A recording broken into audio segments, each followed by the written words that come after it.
I had the pleasure of Adnan Gandhi here. I had the pleasure of working with Liberty Books about 2 months ago and reviewing this fantastic book, Science of Yoga by Ann Swanson. And my background is very simple. A co-owner of a gym. I teach a cycling class, which is preceded immediately by a yoga class. So myself and Huma Sumro, the yoga instructor, super experienced, really good instructor. We created this program about 2 years ago, and just super surprised. Just took off. So, and I'll give a little bit of a biased background here. The book was actually recommended to me by someone, and my sister has actually taken one of your courses over at NODA in Charlotte. Yeah, so I can't pretend like I just picked the book out of a shelf. So we were really, really happy and super honored when you agreed to meet with us and kind of answer a couple of questions that we get.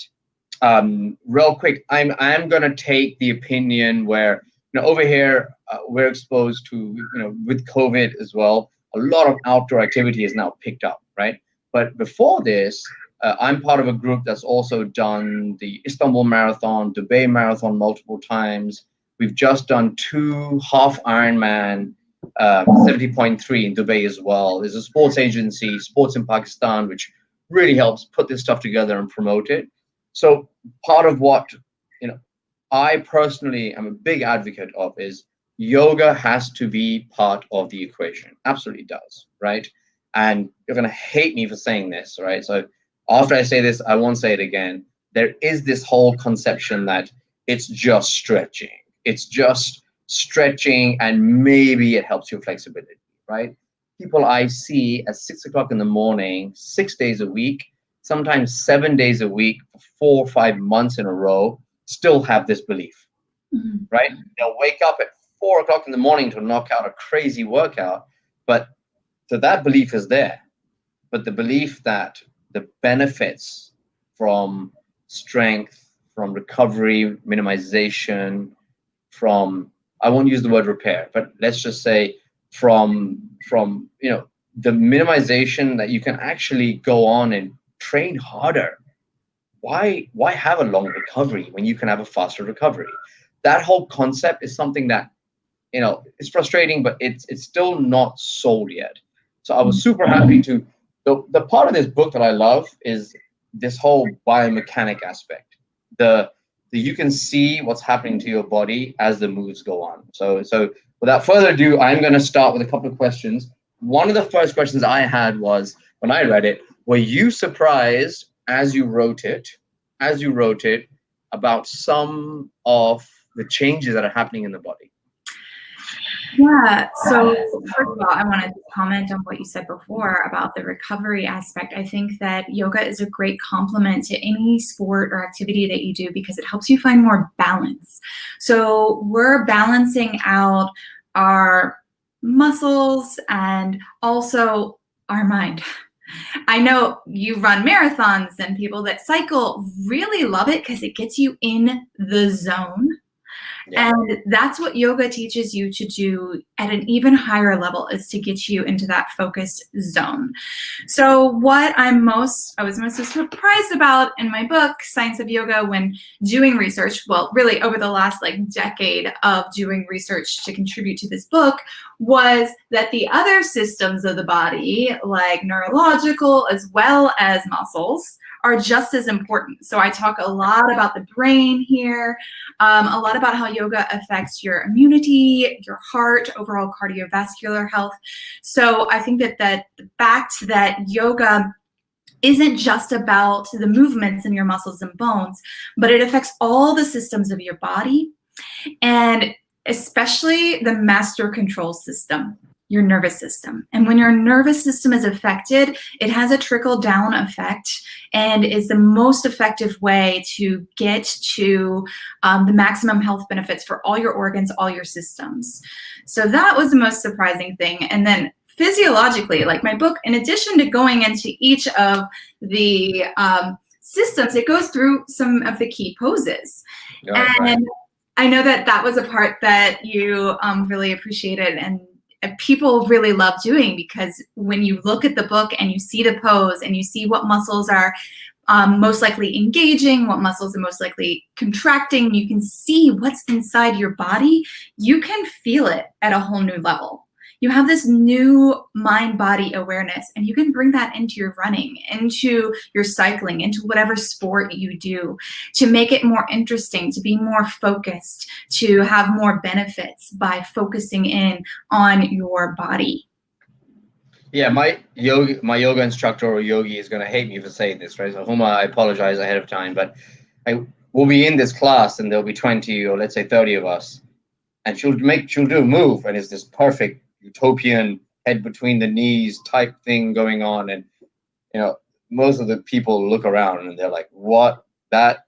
But it's great when you see the progression happening in your body. That first, the first time you walk into class, that happens, you think, whoa, I'm not doing that. I can't do that. It's impossible. Almost like I can't run a 10K. I can't run a 21 kilometer. Same thing happens here. The breathing and those small changes, whether it's just an extra angle in the knee, whether it's just that little bit of extra stretch without it hurting you, those little incremental progressions, you feel it happening. I like the fact that I could equate that with what was happening in the book. It just kind of made sense, knowing that this ligament is what's at work, and it's not just my back or my groin or my glute. So that part was really helpful. And we've been actually discussing that a lot in the group, and it's really good. So thanks for that. Right, so that you'll see the progression over time for sure, but also each of the poses, as fancy as they may look in the book, to even sit like this, if you're not able to sit on the floor like this, there are modifications for you to do that give you the same effects. And you can make sure that it's more accessible and safe for your body. Because I work with a lot of people with chronic diseases, chronic illnesses, and there's ways to adapt everything so it can be accessible, and you can still get the benefits even if you can't do the fancy headstand version. You can do something more safe and effective for yourself. Yeah, the progressions and regressions that you have listed on every move are really helpful. That really works well. So coming on to that, now I need a little personal advice here, right? So we have a gym, successful gym, works really well. We've got 40-50% of all regular clients. We're talking 3 days a week, 4 days a week. So there is this, a large body of people here that are into resistance training. They've got benefits from it, and good for them, right? And it's good, and it's an upcoming market. It's working very well for us. I find personally convincing what I call traditional weightlifters or resistance training athletes to take on yoga to help them is so much a harder conversation than maybe an endurance athlete, be a runner or triathlete, or even the CrossFit people, right? So I don't know if we can use that term anymore, but the HIIT people, right? The HIIT people, they have an amazing pre-warm-up and cool-down, whose moves are very yoga-ish, right? But I feel the people out there who are knocking out weights every day and really hitting it hard, they need it as much as anybody else. And it's just a conversation. I feel like giving them free classes or something, right? That's a conversation that I personally struggle with, even though they see the battering that we're doing to our bodies from these long distance runs and bikes and swims. And I mean, my first Ironman took 7.5 hours. It's just 7.5 hours of non-stop going at it. So anyway, is there anything that you could help, a slightly novice market like ours in that conversation? Well, I definitely think that the talk of talking about the recovery and finding more balance in both the body and mind is key. I'm actually wondering if these weightlifters, for example, would be open to getting the gateway into yoga by mindfulness and just the meditative aspects. Because when we say yoga, it's not just the poses. It's also the meditation overall, or breathing practices that they can then integrate into weightlifting. So I wonder if that might be the gateway in, is let's do some mindfulness. Let's do some breathing practices that are going to make you more efficient. And when you're you're doing your weightlifting practices, or give you more energy to pep yourself up for the weightlifting practice, and frame it that way. I wonder if that may help. Right, the control needed. The control. Okay. Yep. All right, so so I'm gonna ask if you can give a little bit of background to, I know you're very accredited and you've got a phenomenal background, titles that I could spend the next 20 minutes talking about. But my next question was about the overall practice, right? Online versus in the room, what we're going through right now because of COVID from an industry perspective as well. So if you could give a little bit of a background for the audience before we answer that question. Yeah, well, background of me overall, and then speak to doing online stuff, because that's really my area, and it has been even before COVID. So I studied yoga in India and Tai Chi, Qigong in China, and from there I moved on to the US, thinking that I would go into the medical field because that would make me a better yoga teacher and better able to legitimize what I'm doing. And so I did pre-med, I did anatomy and physiology course load, I became a massage therapist, I worked in a cadaver lab, and from there I ended up getting my Master of Science in Yoga Therapy. And as a yoga therapist, I work with individuals, mostly with chronic pain, like arthritis, chronic health conditions. A lot of the folks I work with are dealing with diabetes, heart disease, high blood pressure. So modifications and intelligent sequencing of the poses, as well as the breath work and meditation, is really important for those populations. And the way I started doing it is I was doing in person, and I would drive to somebody's office or to their home and work with them one-on-one. And then I moved across the country. And all my clients were like, I still want to work with you. And we started doing Skype classes, just like, oh, let's try this out. And it worked so well, especially working with people with chronic pain who are often like maybe limited to leave their house, like at times when the pain is flaring. Or also I work with people that are really, really busy and like getting to a yoga studio. So I started doing it over Skype and then moved to Zoom from there. And it worked so well that I moved my entire yoga therapy practice. So even before COVID, I've been working with people all over the world via Zoom, live video calls.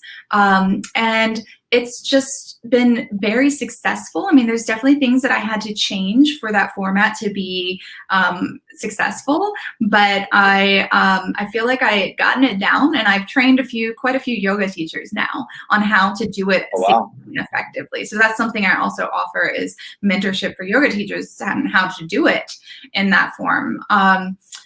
By the way, my website's annswansonwellness.com, which is where you can also find out about how to get the book in over 15 languages. It's in now and coming out with more, as well as my online course that's coming out soon. So I also, in addition to teaching one-on-one, I teach small groups online. I have a Wednesday wall yoga class where I adapt all the yoga poses to be at the wall, to use the wall as a prop. I sometimes will teach a pop-up Tai Chi Qigong class, so I'll list those in my events as I do those, or just a pop-up workshop. And it's worked really well because I can see the people and give them feedback. So the way I teach is I demo, I do something like where everybody's watching, and then I come over and I say, okay, now y'all do it. And I watch them. And I'm like, okay, Susie, do this. It's personal feedback. This isn't like watching a YouTube video of the class where I'm separated. I'm actually interacting, and I keep my classes small for that reason. So the way I do it isn't like going live on Instagram and having thousands of people watching at once, because I really need to give that personalized information for somebody I know, oh, they have back issues. Maybe they should adapt it in this way. And I can adapt it for them with my understanding of the science of yoga, as well as the therapeutics. So it's worked really well for me.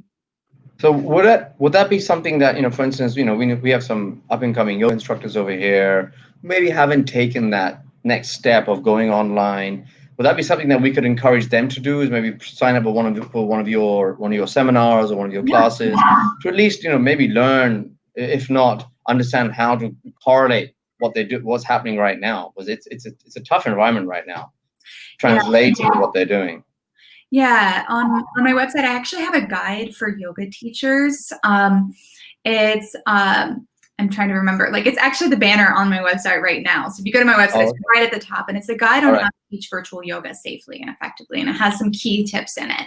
I believe that you can also find it if you go to annswansonwellness.com/mastermind. So that's where you can find all the information about this mastermind on teaching virtual yoga, which I'll run another one in the fall. But right now I've been really focusing on creating an online course that goes with my book. Takes you through the system and you interact with the book. And then once I have that course done, I'll translate it into all the 15 languages. So that's been my focus, doing both of those things, educating and mentoring yoga teachers on how to be more therapeutic and safe in their practice using the knowledge of anatomy and physiology and the research to support yoga, which is a big part of what my book is about. It's not just about anatomy and physiology. It's also about yoga research, what we've found to be effective for specific clinical populations. That's one of my interests. So I've been really working on those things recently. Great. All right. So I wanted to leave about 10 minutes to get some questions from the audience. So I'll go with one last question. Last question from me is related to kind of what we talked about already.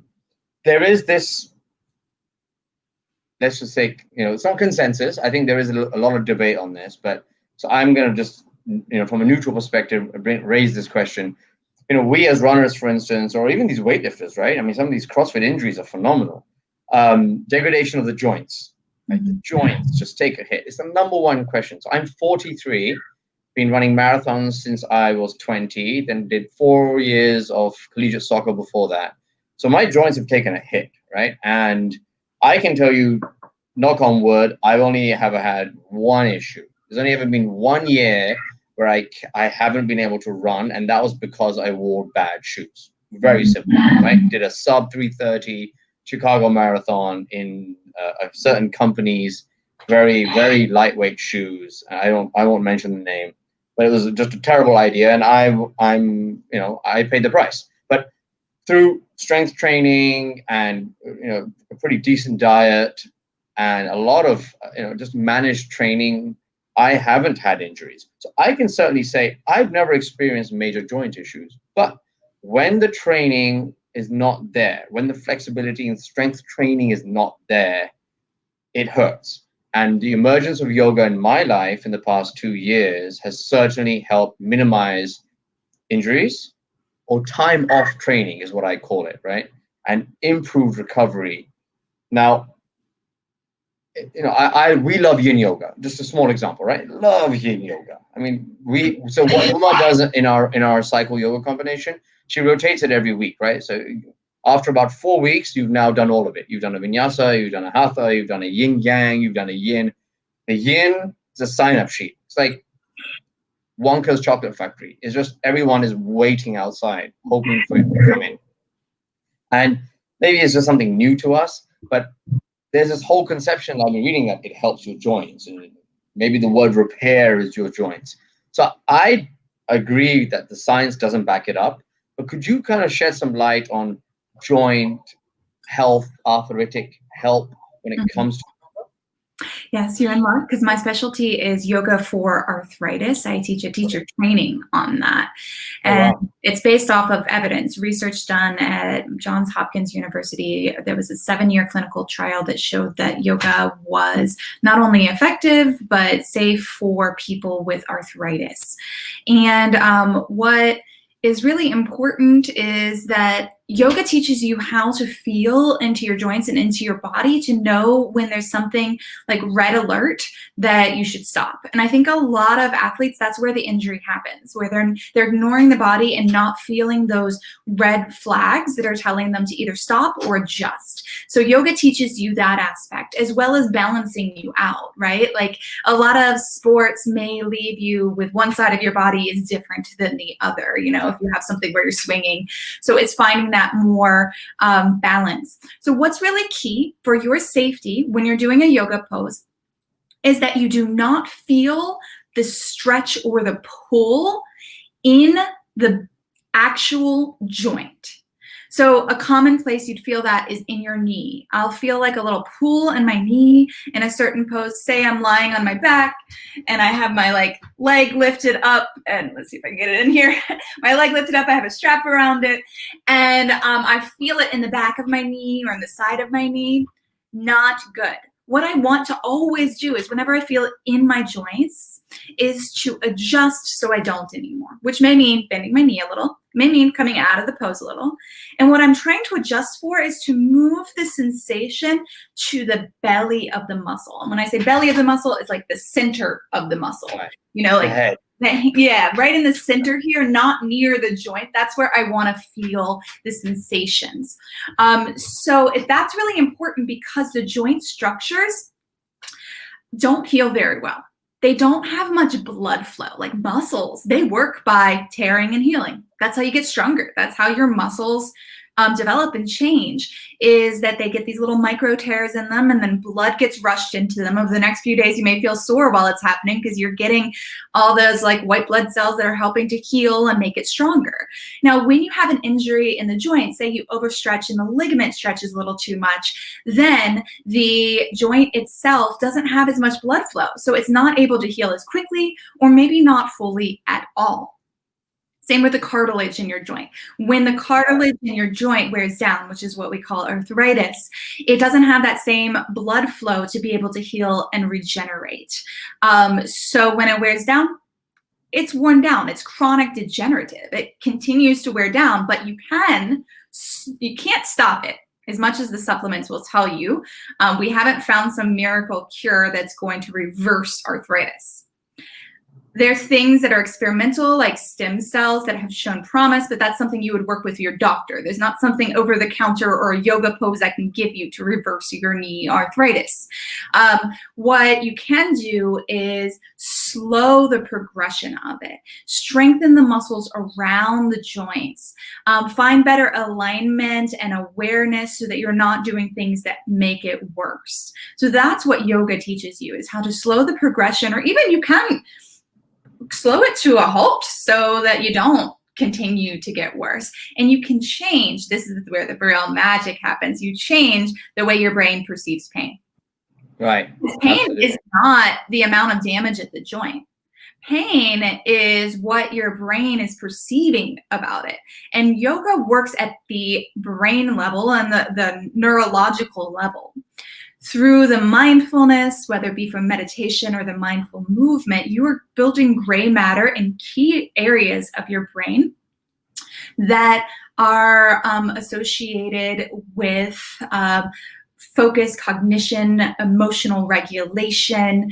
And when you're in pain, chronic pain, there are areas of your brain that degrade, that have less connectivity. We can see this in scans. We can see that somebody who's dealing with chronic pain has less gray matter in certain areas. Well, meditation rebuilds the exact areas that are degraded by chronic pain.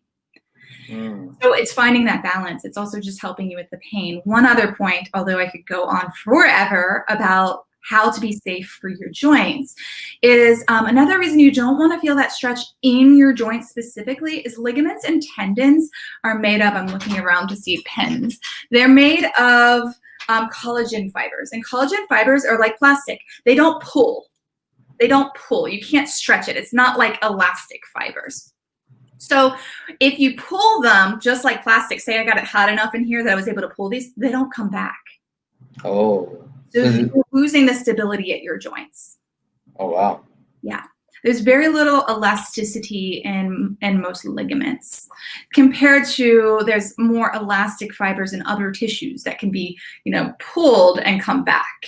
The ligaments and the tendons do not have that same level of elasticity. So not only do they not heal well, but they don't recoil after being stretched. So you don't want to feel the pull in your knee. That's my main point to take away from it. You don't want to feel it in the joint. You want to feel it in the center of the muscle. So that may mean adjusting, maybe using some props, maybe adjusting your position to not feel that for your body. All right. Great. Okay. Thank you for that. Right. So we've got about 5-10 minutes here. I'm going to bring up some. Hey, can you see the questions on your screen? Yeah, I can see now. Live comments? While I'm talking though. All right, so I'll tell you, I'll go with one here. Salim Hussein, what is the best pose to practice for tight hamstrings? Salim is clearly a runner. Yeah, I mean, I'd actually say this is one of the safer ones. I don't have a strap. I do have a strap with me, and I just have this like belt to a robe. You could have a yoga strap or maybe a belt to a robe.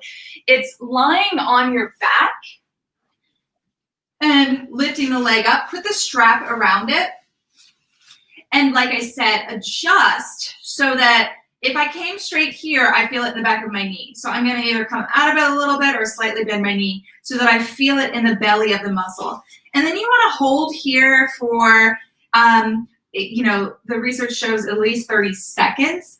I say about 15 breaths. I'd rather count breaths than seconds. And you can hold that there for about 15 breaths. You can also, let me show you, get your IT band by crossing the leg over and the outer side of your hip as well as the hamstrings that are more on the outside. And you can get your groin area by going out and staying 15 seconds, 30 seconds or 15 breaths each place. So that would be a really good one for tight hamstrings. Yeah, I'm going to add to that, Salim. So hips, right? So one of the things that we're seeing over here is, in Karachi, for instance, I can only talk about Karachi here. We've been closed. Gyms have been closed since March 13th. We're going 4 months now. And a lot of people have come to the realization that, they need to start making changes. 1 week, 2 weeks is fine. 3-4 months. So there's huge uptake on biking and running outdoors, which for a person like me, it's phenomenal. It's just, I've gone from having to drive 2 kilometers to meet people to run to just walking out of the door and running with people.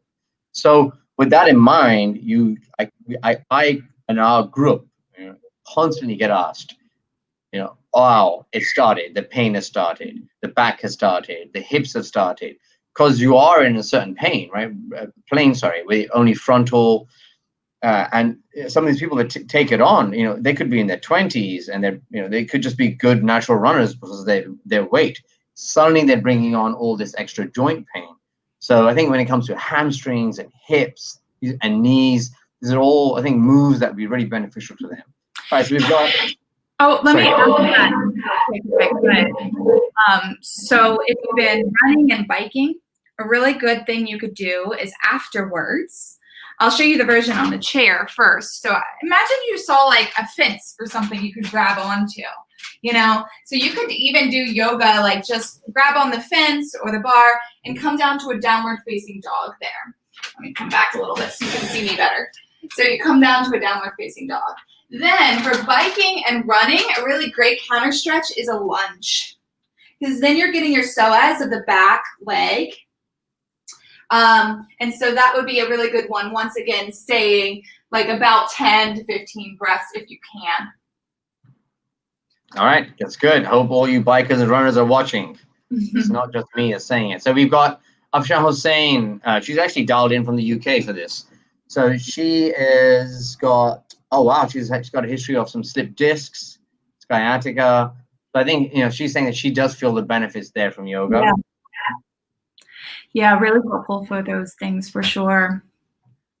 All right, great. So I think our time here is up. It's now 10 o'clock in here in Pakistan. Anne, thank you again. Thank you so much for taking time out to speak with us. And it was enlightening. And I hope everyone else got out of it what I did. Anything you'd like to ask or say in closing? Yeah, thank you so much. I hope everyone will consider getting my book, Science of Yoga. I love bookstores having my book locally, so thank you so much to Liberty Books. If you're interested in any of my courses, it's annswansonwellness.com or anything that I do. Sign up for my email list. I send some great stuff there. Great. Thank you again. And thank you, Liberty Books, for hosting us. Have a good evening or morning where you are. All right. Bye. Bye-bye.